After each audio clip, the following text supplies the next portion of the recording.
Hey everybody, this is going to be a short Metasys video discussing how to use and create trends in Metasys. So to get us started off, let's go look at one of the buildings we've recently been working on here.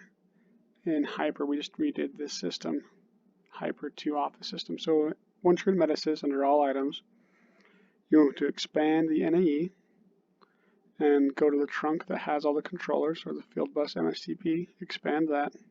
We're going to stay working on our left pane here. So we're assuming that you have the room numbers and information you need already. We're going to locate a room. Let's do 116.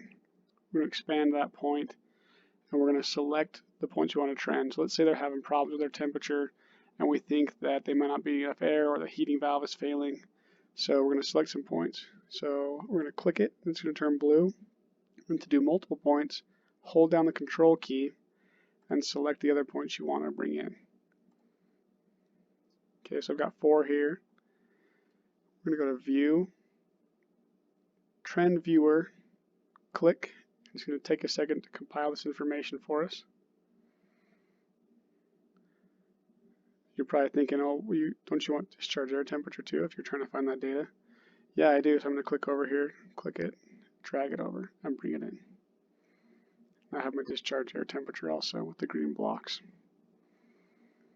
And it may be overwhelming or confusing with all those points at once, so you can click your check boxes to remove some. Our zone temp seems to be pretty consistent. We don't need to see that necessarily. We can see our schedule in here. Our fan went off there and on at 4 a.m. Our damper, everything's looking okay here, especially where we're maintaining our schedule. This box looks like things are doing pretty well. Our supply airflow set point must be around 220, and we're plus or minus about 10% of that right now. So things are looking pretty good.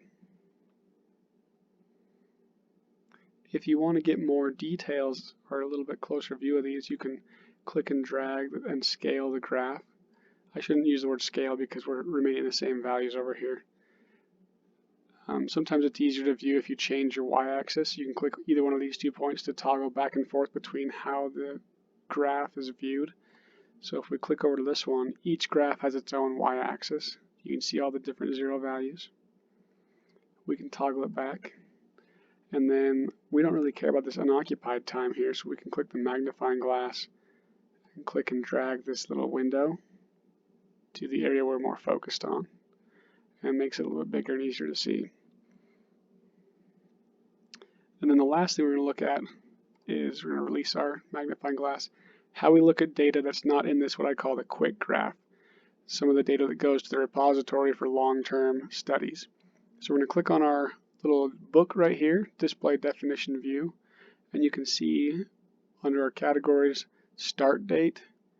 Let's take that back to Monday. And then you can see our graph, you can see our points in a table view or a chart view. We're going to look at Monday. Here it comes. Okay, so the only data we have going back that far in time is red, which is our zone temperature. So we're going to use our magnifying glass and see the data we have going back in time from here forward. Okay, looks like we did have a strange spike in our supply airflow. So you can see how useful this can be if you're trying to diagnose a problem that somebody may have called in on their room. Okay, this portion of the video, we're going to add a few trends to a fan system. So I'm over at the Hyper in the office fan, supply fan 2, and I want to add trends to a few things like the mixed air damper, mixed air temp, discharge air temp, probably our cooling output. So we're going to right click, show extensions. There's no trend visible here. We're going to make a new one. Click next. And for these ones, I've got a folder down here that I'll share with you that it's going to tell us what we want to create our standards for different points. So for our cooling output, we do not want to send it to the repository within 24 hours. So we're going to do every 15 minutes. So we're going to do 96,900 to get our 24 hours. Next, finish.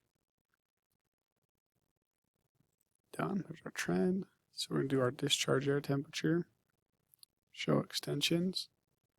no trend. So we're going to do new. And the discharge air temperature is going to go to the repository, so I'll show you how to do that. We're going to use the default values, so we get it every 10 minutes. Next. 144, 600, repository, true, next, finish. It's that easy. There's our new trend, and done. Let's go ahead and do our return air temperature.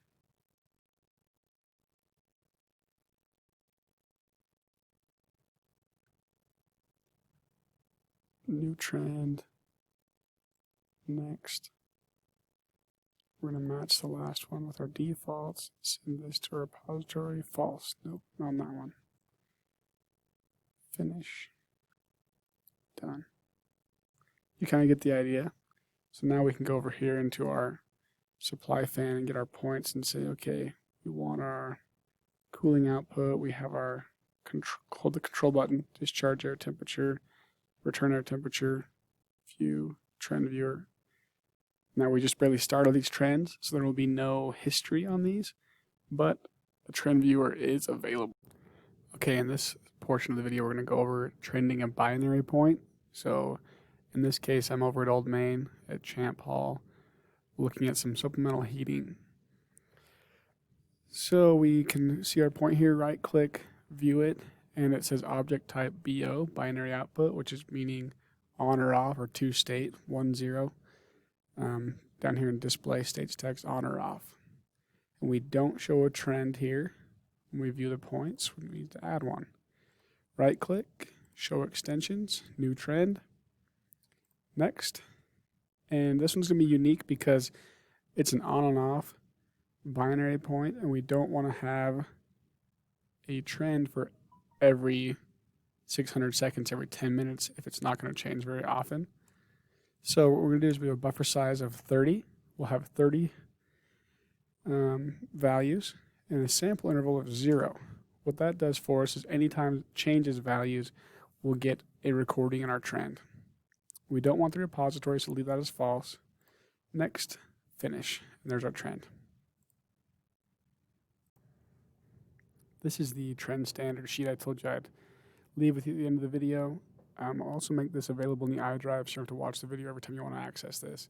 It's a helpful reminder of our different sample intervals and buffer sizes, what goes to the repository, what doesn't, as well as a quick text format how to add a trend that we went through in the video. And then a calculator here so you can experiment with and play with sample intervals and buffer sizes to help you understand them better. If you have any questions about making trends, please feel free to reach out to Mark or myself. We'd love to help you out, especially if it's a specific building you're having trouble with or need help understanding one of the points.